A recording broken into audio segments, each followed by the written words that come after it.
Good afternoon. Welcome to the Midday Mull for Wednesday, the 22nd of February, Ash Wednesday. But we continue reading through Scripture with Robert Murray McShane. Today, Exodus chapter 5. Moses, having heard God's call, goes to Pharaoh and says, "Let my people go." And Pharaoh says, "I have no idea who this God is. I don't know what you're talking about. Not going to happen." And he makes the Israelites' situation worse. He says, "Keep making the same number of bricks, but we're not going to provide the straw you need. Resource it yourself." And they end up suffering. And they go to complain to Pharaoh, and he says, "It's because you want to go off into the desert and worship me. You're being lazy." And as the people come out, they report to Moses what Pharaoh has said to them. And we're told at the end of the chapter, Moses returned to the Lord and said, "O Lord, why have you brought trouble upon the people? Is this why you sent me?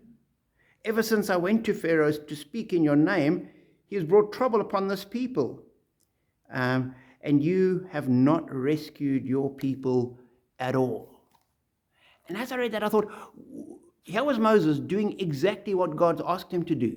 He went to Pharaoh, told Pharaoh exactly what God had told him to say, and the situation gets worse. We so often think that if we do what God tells us to do and we are obedient to God, our situation will change right here and now.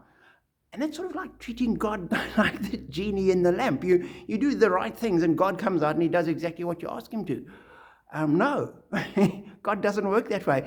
And even when we're doing exactly what God tells us to do, the situation may not change immediately. We may find ourselves in Moses' position, that we go to God and say, I've done what you said, I've loved these people, I've treated them in this way, and the situations become worse. But we need to do what Moses did. We keep following God, we keep being obedient, we keep doing what he calls us to do, despite the circumstances.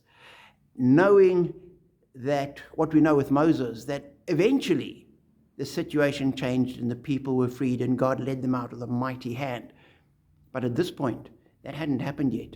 And Moses was called to be faithful in the midst of the suffering, in the midst of the questions, in the midst of things not going as he thought they would. And that's our challenge as well. That we will sometimes go to Pharaoh like we're told to. We will say what we're told to say, and things won't go the way we think.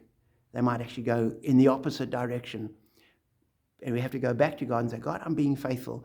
Keep me faithful. Keep directing me. Keep showing me what I need to do."